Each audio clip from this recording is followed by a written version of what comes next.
Sebelum menonton, jangan lupa like, subscribe, dan tekan tombol lonceng. Selamat menyaksikan. Para sahabat media Aljon dan para pemirsa yang setia, kembali bersama saya Prayoga Mulyo dalam acara Community Update. Kali ini acara serasa sangat istimewa. Sumber kita adalah para Srikandi Indonesia yang merupakan Kartini masa kini. Sebuah komunitas yang menamakan dirinya Sistars, dan hadir hari ini Ketua Yayasan Prakarsa Perempuan Indonesia, kita panggil Mbak Geraldine. Halo Mbak Geraldine, senang sekali Anda bisa hadir. Halo Pak Yuda, senang sekali bisa hadir juga di acara Eljon. Apa kabar Pak? Alhamdulillah, lama ya kita nggak jumpa. Iya, ini sudah Oke, setahun ya Pak ya? oke, baik. Sekarang saya juga akan menyapa narasumber kita yang juga istimewa, Ibu Dokter dan dokter yang juga entrepreneurs nih. Ya, kita panggilnya Ibu atau Mbak, Ibu atau Mbak Nova. Selamat datang di Eljon, senang sekali Ibu bisa bergabung. Ya, terima kasih. Salam kenal juga, saya Dr. Nova. Oke, baik. Terima kasih Ibu Dokter. Senang sekali seorang dokter yang juga katanya dokter yang juga katanya entrepreneur. Rasanya diborong semua nih multi talentanya. Gitu ya, Begaridin ya.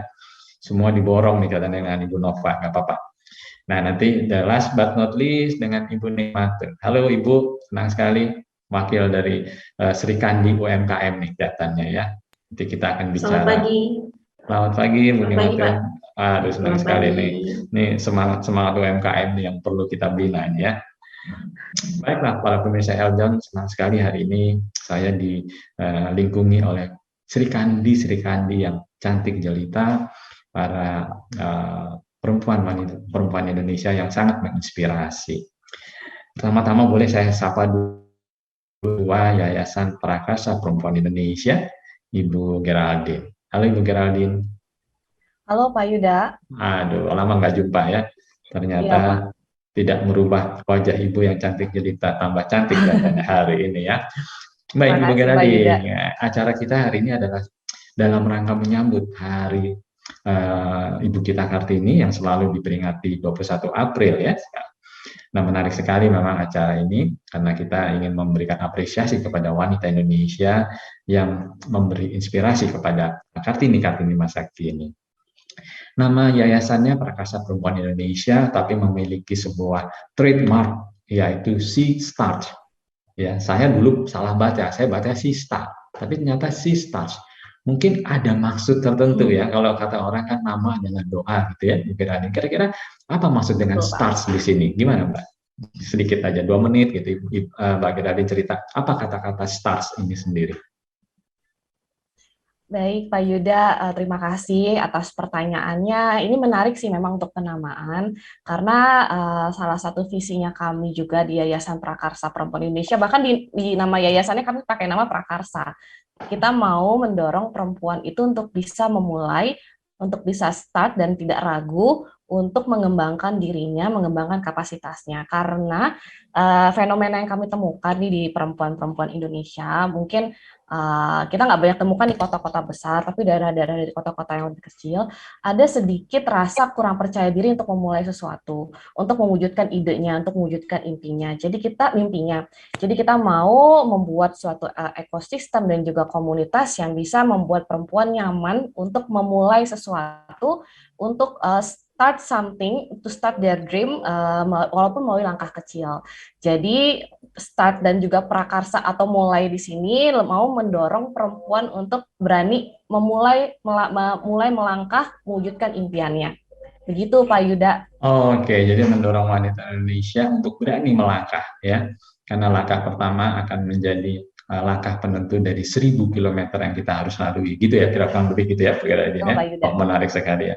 Jadi saya pernah memberikan satu definisi yang bebas saja. Si start adalah dia sang pelopor, ya, artinya dia yang memulai. Jadi kan kalau dia pelopor, artinya dia yang memulai, gitu ya. Nah, Ibu Geraldine, apa program yang akan digulirkan setelah kelihatannya pandemi sudah kita lewati, ya. Kita semua adalah penyitas, ya, penyitas dari pandemi yang sudah kita rasakan bagaimana beratnya, ya. Apalagi para pengusaha UMKM, ya, banyak sekali wanita-wanita yang terdampak, terpapar risiko karena suaminya ter-PHK ataupun usahanya terpuruk. Nah, kira-kira program apa nih di Sistars yang menjadi unggulan di tahun 2022? Oke, baik. Kalau untuk program kami sendiri dan sudah kami jalankan sebenarnya dari tahun 2020, yang pertama kami tawarkan ke perempuan Indonesia itu sebenarnya yang pertama banget dan paling basic ya Pak, menurut kami itu adalah support system. Itu dari dulu selalu menjadi value proposition yang kami tawarkan ya, karena kami melihat perempuan-perempuan Indonesia ini mereka butuh yang pertama support dulu nih dari orang-orang sekitarnya untuk bisa maju, untuk mereka bisa pede, percaya diri, memulai sesuatu. Nah, ketika kami sudah melihat di tahun pertama dan tahun kedua itu sudah mulai terbangun rasa percaya diri dan rasa nyaman untuk memulai usaha. Jadi tahun 2022 ini atau tahun ketiga kami sudah mulai beroperasi, program berikutnya yang kami tawarkan adalah program pendampingan usaha yang lebih dekat lagi, yang lebih luas lagi impact-nya. Karena selama pandemi kita melakukan semuanya secara online ya Pak Yuda ya, seperti Betul. sekarang nih kita Iya. melakukan summit atau pertemuan online seperti ini. Nah di tahun 2022 ini kami mau lebih dekat lagi, mau mendekatkan impact-nya lagi dari program-program kami melalui program Womenpreneur in Mission. Jadi di sini kami ingin memperluas dampak dari usaha kami supaya lebih dekat lagi dengan teman-teman perempuan daerah melalui pelatihan pendamping atau mentor bagi teman-teman di daerah. Jadi kami mau melatih sekitar 25 pendamping di berbagai daerah sehingga nanti mereka bisa mendampingi lebih banyak lagi perempuan di komunitas lokalnya karena mereka lebih dekat dengan para perempuan tersebut, jadi impact-nya lebih luas. Dari 25 mereka akan melatih 100 dan kemudian bisa menyebar sampai di akhir program ada 1.000 pelaku usaha perempuan terlatih dan memiliki pendamping usaha sehingga mereka bisa lebih nyaman mengembangkan usahanya dan juga kapasitas dirinya. Itu salah satu program unggulan yang kami buat. Oke, setelah berani melangkah, artinya tetap dikawal oleh program pendampingan ya Bu ya. Ya Mbak ya. Oke, baik. Jadi sangat menarik. Jadi tidak dilepas begitu saja, artinya Anda terus dikawal oleh sebuah program-program lain dari Sistars ya. Ya, berarti cocok ya. Saya mendefinisikan dia sang pelopor, gitu ya. Oke, baik Mbak Geraldine. Baik, menarik sekali. Kalau gitu saya coba melangkah sedikit karena sudah bicara usaha.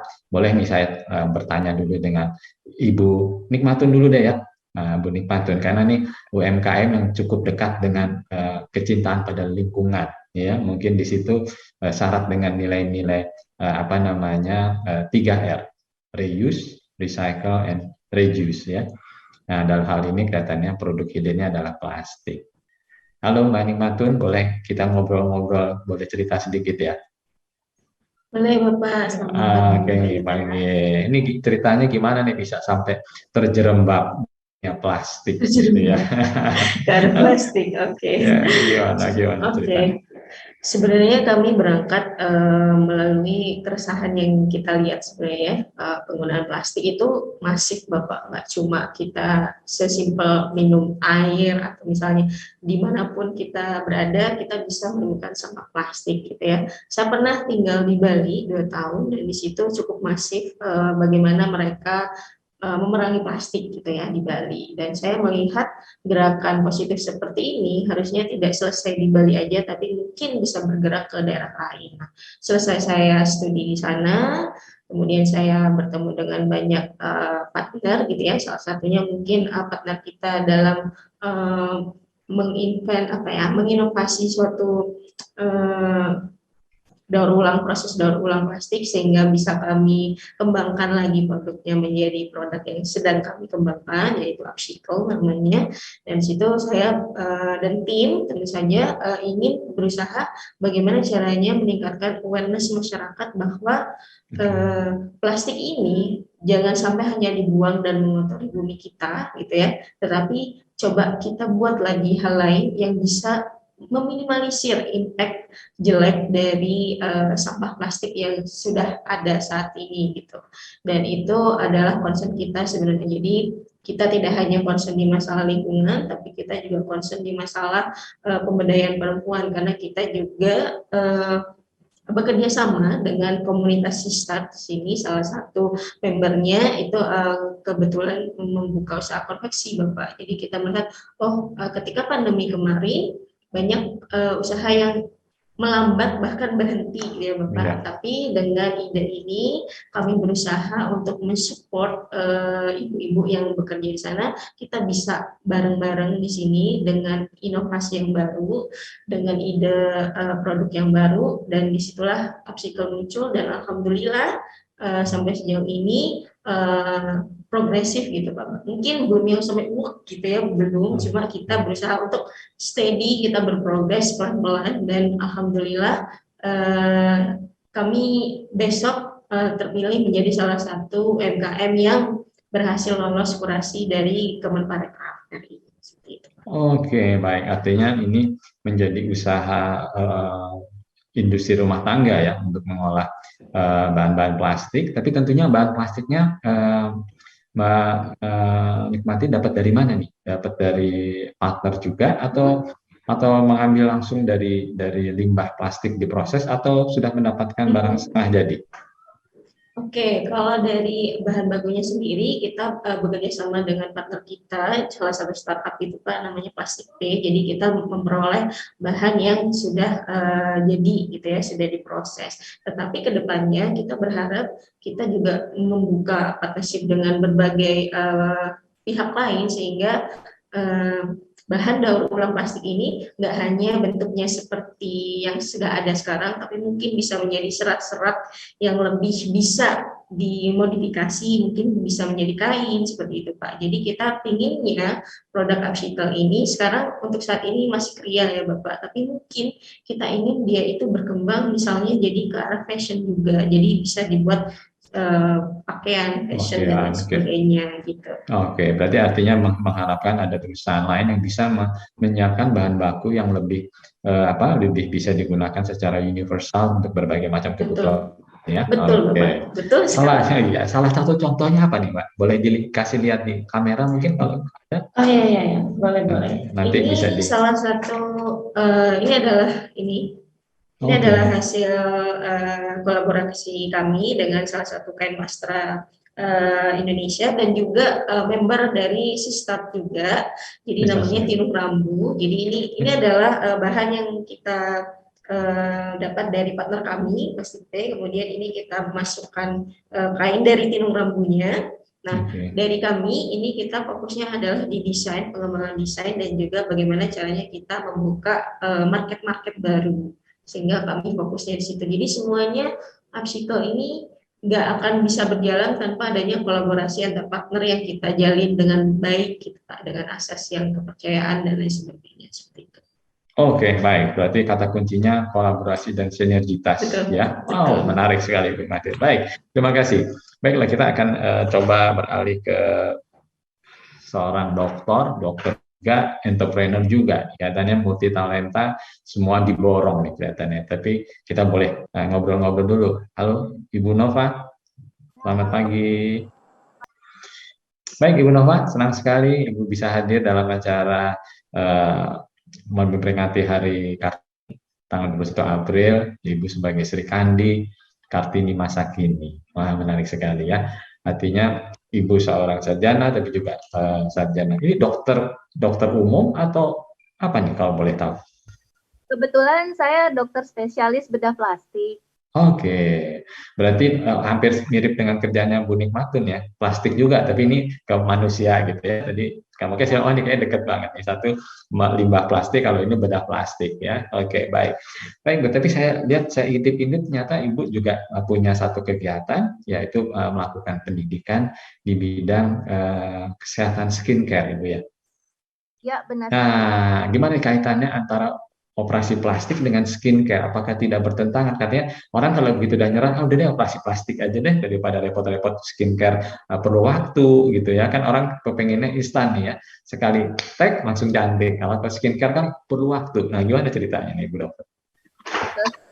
Ya, memang sebenarnya saya dokter spesialis bedah plastik, tapi saya mengkhususkan diri ke wilayah rekonstruksi, jadi tidak melakukan operasi estetik. Oh, estetik rekonstruksi ya, baik. Jadi karena saya kebetulan juga seorang dosen dan suka meneliti tentang bahan-bahan alam hasil buminya Indonesia, jadi saya membuka suatu akademi atau sekolah online karena waktu itu pandemi. Saya berpikir banyak sekali ibu-ibu rumah tangga ya yang terdampak, terutama suaminya di PHK.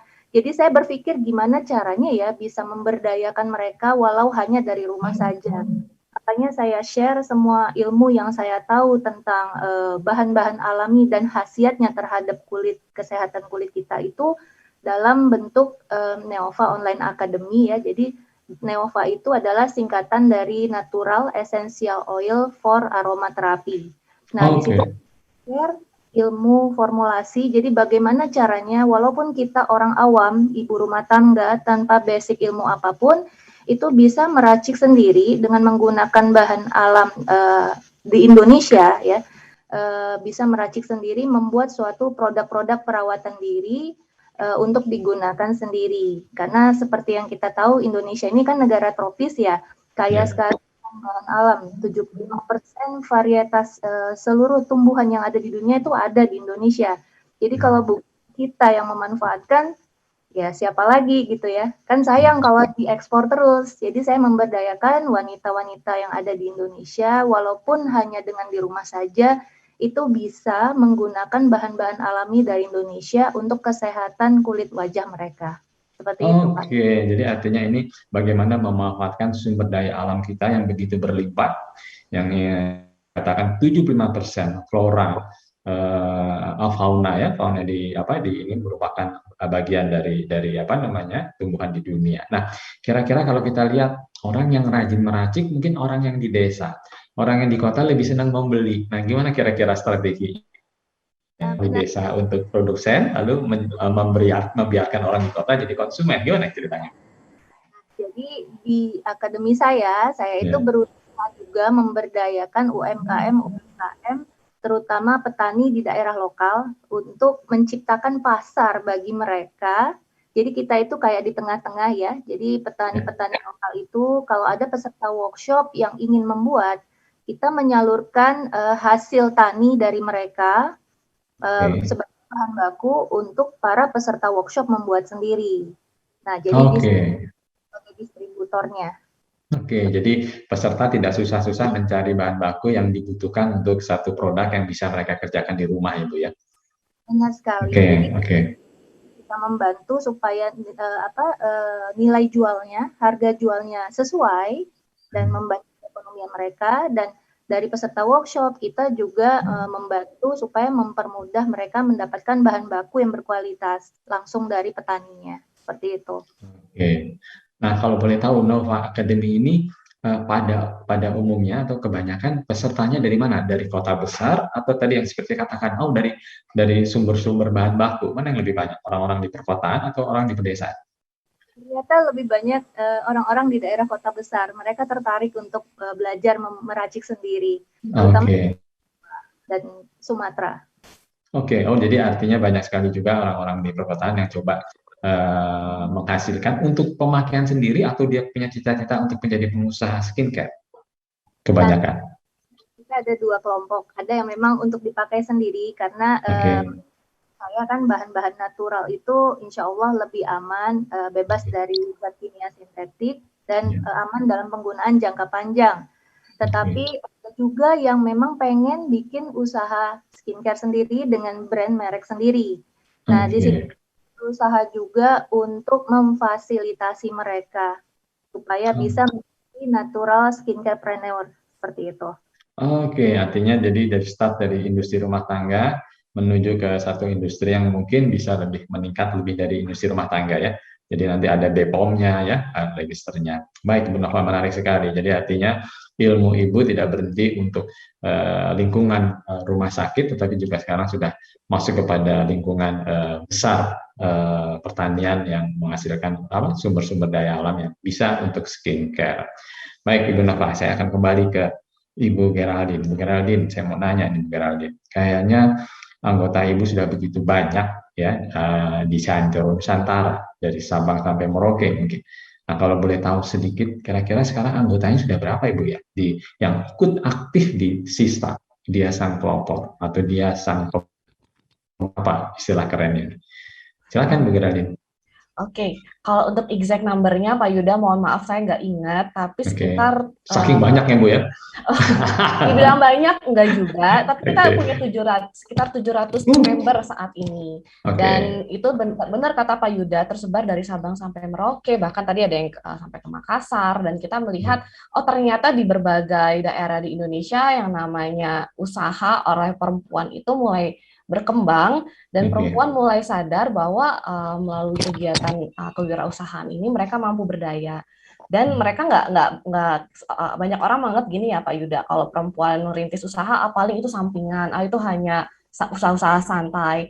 Tapi yang kita lihat justru mereka semangat sekali mau mengembangkan usahanya, seperti yang dilakukan oleh Mbak Nima dan juga dilakukan oleh Dr. Nova. Bahkan ketika mereka mau mulai usaha, mereka pikirin dampaknya nih Pak, nggak hanya profit, tapi bagaimana bisa melibatkan masyarakat di sekitarnya atau bagaimana bisa melestarikan lingkungan. Jadi itu justru potensi yang harus kita dorong sih Pak Yuda menurut saya ya. Kami melihat ternyata ketika perempuan memulai usaha tidak hanya profitnya yang dipikirkan, ada dampak lainnya. Nah ini yang mau kita dorong juga. Kita bagaimana caranya juga supaya member ini bisa saling kolaborasi dan Sistar juga bisa mendukung melalui brand activation atau kolaborasi-kolaborasi lainnya. Jadi itu juga tadi benar kata Pak Yuda sih, kolaborasi itu jadi kata kunci di tahun yang baru ini ya, di new normal ini, supaya impact-nya bisa lebih luas lagi.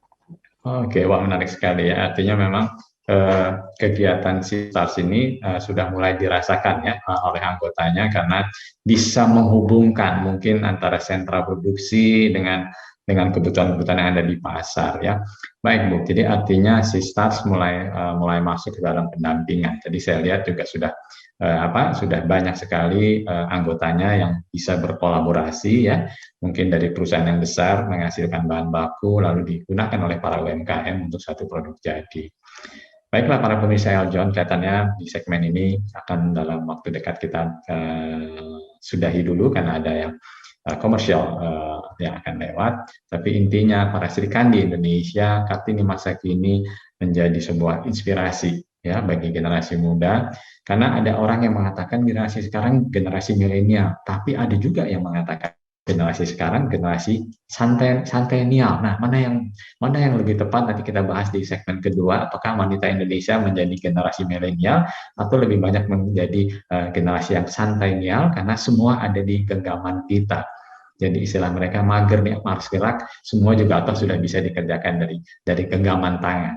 Baiklah pemirsa Eljon, kita nanti akan bahas kembali lebih detail tentang Hari Kartini, sampai sejauh mana kira-kira para Sri Kandi Indonesia kenal dengan Ibu kita Kartini, karena ada tokoh pejuang, juga ada tokoh yang menginspirasi kita. Nah, ada dua kategori ini yang kita akan bahas nanti di segmen kedua sebagai apresiasi kita kepada para tokoh-tokoh wanita yang telah memberikan fondasi yang cukup kuat bagi kemajuan perempuan Indonesia. Dan kemana-mana, tetap bersama Eljon dalam acara Community Update bersama Sri Kandi Indonesia.